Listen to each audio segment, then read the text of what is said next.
So this is our large animal or horse examination area where we are here, and just like a hospital, where possible we try and get as many horses in to us as we can. Part of the clinic that we do the examinations and surgeries in, show you our operating theatre and what we do.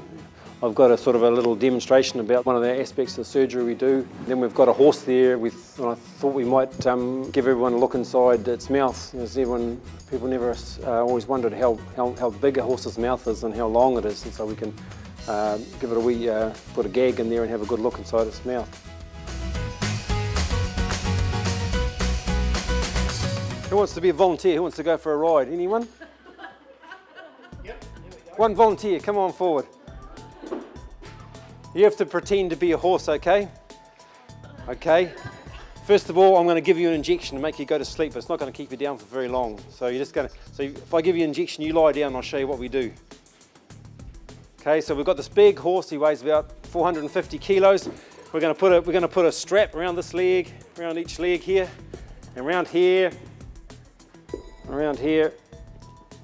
and then we're going to use the crane. So we have to be pretty quick. We haven't got long before the horse might wake up on us. So we're going to do this and this. So I'm going to lift you up. I won't lift you up very far, but that's what we do, is essentially just lift them up. Okay, then we're going to take them through onto the horse operating table.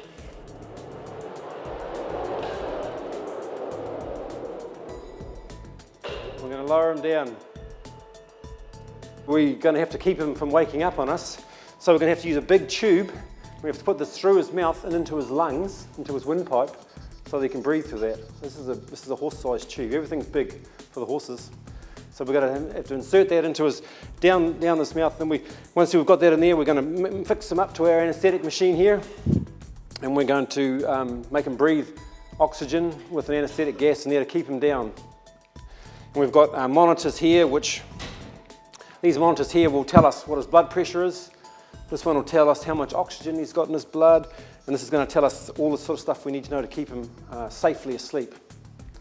So we've got a little tiny camera, tiny telescope here, which we put inside the horse's joint under the skin. And we use pressure to blow it up so we can get a bit of room to work, and then we use other instruments through the skin. We can make small manipulations inside the joint and remove fragments. That's just one of the types of surgeries we will do. And I don't know if you see that on television, they do it inside. You can blow your abdomen up and do it inside with laparoscopically. You can do it inside joints. You can even use it in the throat and things like that. So just one of the, we don't do it a lot. You don't use it often, but it's kind of semi-specialised or microsurgery, people call it. Instead of you and I having a nice curved mouth, they've got a long, skinny mouth. And they need that when you imagine the oats that you give them, and chaff has to be ground up to a powder so they can swallow it and then digest it. So they need all this like a big grinder. And when we're looking to do their teeth, it's pretty hard for, when your horse is sitting there to get right back, way back to here. So that's why we need to have sort of some equipment. We've got a gag, which is to try and prise their mouth open so we don't lose a finger, putting our hand in there. So most horses' teeth are very long. You can see this horse's tooth here. They're really long. When a horse is, you and I, our teeth keep growing, or don't grow, and they keep adding to them. But a horse is actually, the whole tooth that he's going to have for his life is born inside. He's born with it, and then he just keeps pushing out into his mouth. So when he's 20, has only got little short teeth like this, whereas this horse here is about 6, and he's got quite a long tooth. You might have heard the saying, long in the tooth. Means horses, because as they get older, when they're young, they've got long teeth, and so this is why we need to treat your horse with age, because the teeth keep pushing into the mouth, and if they don't chew properly or they're getting the wrong, not eating as well, they'll get sharp points which they can cut their tongue or their cheek with. This is a horse's hoof cut in half, a dried specimen. So it's this section here, and this is the pedal bone in here. This is the sole, the wall. There's a bone inside there, and there's pastern bone, short pastern bone, long pastern bone. This is one of our nurse's horses. We get to experiment on him every now and then. And we usually give them a wee bit of tranquilizer so that eases the apprehension and it's not so dangerous. Since when they become tranquilized, then their head droops, so we've got a special sling here to keep their head up, keep his head up.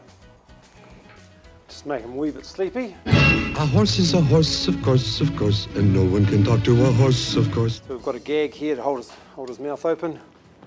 So everyone looks at their horse and says, "Oh, I can see the teeth in the front here, these incisors here," and these aren't as important as the ones at the back. Ones at the back do all the work, but these are the only ones you can really see easily. So I'll just put his head in a sling here. I might just hold him up. So, like when you go to the dentist, we'll get him to give us a bit of a gargle. It's amazing how much food horses have in their mouth. You think they've got a clean mouth, but then you do this and you realise that they hold a lot of food, like a chipmunk inside of their mouth.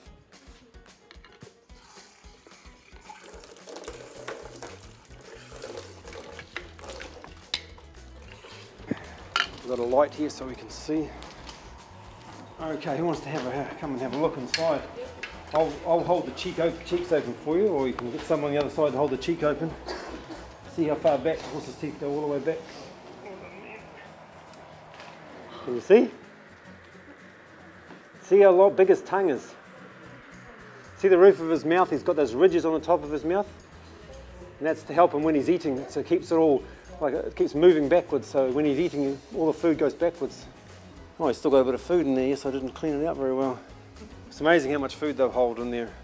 If horses, if they're getting a lot of hard feed, like race horses need their teeth done more often, they don't chew as well, and so they leave sharp points on the outside of the upper teeth and the inside of the lower teeth, and that can cause lacerations to their gums and mouth.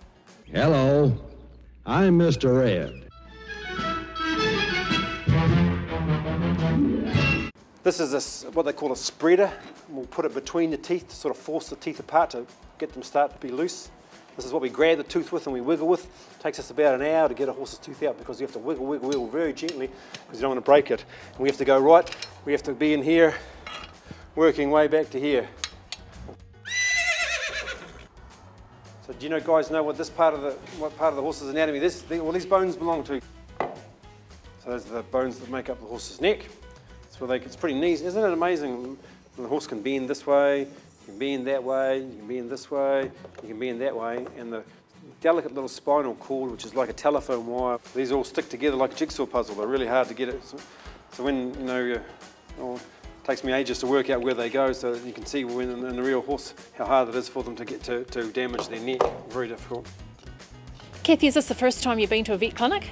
No, I was here last year when my horse came here and had his teeth done. So. And what was the most interesting thing for you today? Probably the horse's mouth. I haven't seen that far into a horse's mouth before. And have you been involved in kids' carts for a while? Yeah, a few years now. Okay, so do you think a career in a harness stable could be an option at the end of all this? Yeah, I've worked for Kirk Larson before, but definitely it's something I would want to do when I leave school. Definitely, yeah. Okay, and maybe a vet, maybe. Yeah, I was just going to ask you that. Being a vet looks like an interesting career too. Yeah, after seeing all this, looks exciting. And what did you find the most interesting about the vet clinic? The teeth. Do you reckon you'd like to be a vet one day?